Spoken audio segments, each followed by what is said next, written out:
মুন্সিগঞ্জের মীর কাদিমের মুজিবুর এগ্রো ও শাহিন এগ্রো বেছে বেছে সাদা গরু সংগ্রহ করে। খামারিরা সনাতন পদ্ধতিতে গরুগুলো পরিচর্যা ও অর্গানিক খাবার দিয়ে কোরবানি ঈদের আগে বিক্রির জন্য প্রস্তুত করেন।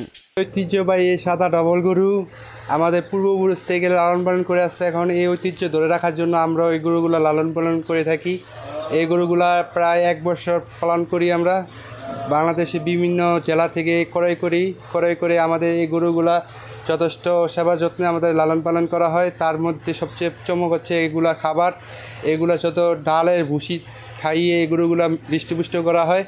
এই গরুগুলা দেখতে যত সুন্দর এবং খেতে অনেক সুস্বাদু হয়। শুধু একমাত্র খোল কুড়া ভুসি এগুলো খাবার দিই। এখানে আমাদের ঘাসের খুবই সংকট, আমাদের ঘাস নাই বললেই চলে। আমরা গরু রেখে খারাপ কোনো ইঞ্জেকশন দিই না, কোনো খাবার ওষুধ খাওয়াই না। শুধু একমাত্র আমাদের গরুটা 10 মাস লালন পালন করি, একমাত্র কুড়া খোল ভুসি খাওয়াই আমরা গরুগুলারে। খাওয়ানো হয় মিলে ভাঙানো খোল, বিভিন্ন প্রকার ভুসি ও কুড়া। পরম মমতায় লালন পালন করা হয় ধবল গরুগুলো।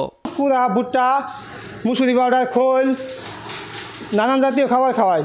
এগুলো দেখতে খুবই সুন্দর এবং মাংস খেতেও খুবই সুস্বাদু। এই গরুগুলো আমরা যশোর, কুষ্টিয়া, টেপাখোলা অনেক বিভিন্ন ধরনের হাটে থেকে এই গরুগুলা অনেক কষ্ট করে আমরা সংগ্রহ করার পর আমরা 10 মাস এদেরকে লালন পালন করি।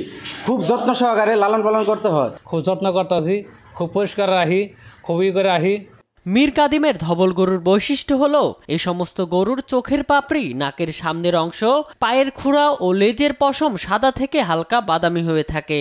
ধবল গরু ঐতিহ্যগত 200 বছর 150 বছর ধরে আগে গেলে মনে করেন লালন পালন করে আমরা মোটা তাজা করে থাকি। মানুষ বিভিন্ন মেডিসিন খাওয়া গরু মোটা তাজা করে, যার জন্য আমাদের এই গরুর খাবার আপনার খরচের সংখ্যা অনেক বেশি, যার জন্য আমরা মার্কেট থেকে এগুলি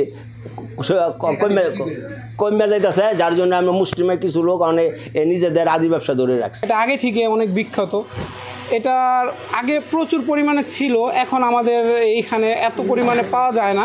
তবে এই গরুর যে চাহিদা, এটার যে মাংসের স্বাদ, আর এটা দেখায় যে সৌন্দর্য, এটা বাংলাদেশে আর কোনো গরুর সাথেই মিলবে না। চোখের পাপড়ি খুব সুন্দর, পায়ের খুরা পাওয়া সুন্দর, পাওয়া খুরাও ডকুমেন্ট সাদা এবং খুরও সাদা, দেখতে সুন্দর, সিংহ সুন্দর। আমার এখন অনেক অসুবিধা আছে, খাবার দাবারের দাম অনেক বেশি। মুন্সিগঞ্জের প্রাণী সম্পদ কর্মকর্তা জানান, মীর কাদিমের ধবল গরুগুলোর চাহিদা বেশি। যেহেতু এই গরুর দুধ ও মাংস উৎপাদন কম হয়, তাই এই গরুটার উৎপাদন দিন দিন কমে যাচ্ছে। এই গাভীগুলার দুধের পরিমাণ কম ছিল এবং মাংস কম হয়। এই জন্যই এখন একটা গাভী, বিদেশি গাভী 50, 30, 40 লিটার দুধ দেয়, যেখানে একটা মীর কাদিমের গাভী 3 থেকে 5 লিটার দুধ দেয়। উৎপাদনের দিক বিবেচনা করে এর পরিমাণ কিছুটা কমে গেছে। তবে এর মাংসের চাহিদা এবং মাংস সুস্বাদু বিদায় এবং প্রাণীটা আকারে ছোটো হওয়ায় আমাদের মুন্সিগঞ্জের জেলা তথা মুন্সিগঞ্জের বাহিরেও এর চাহিদা বর্তমানে আছে। এবছর মুন্সিগঞ্জে 81,875টি কোরবানিযোগ্য গবাদি পশু রয়েছে। এর মধ্যে 150টি ধবল গরু রয়েছে। নিউজ ডেস্ক, দেশ টিভি।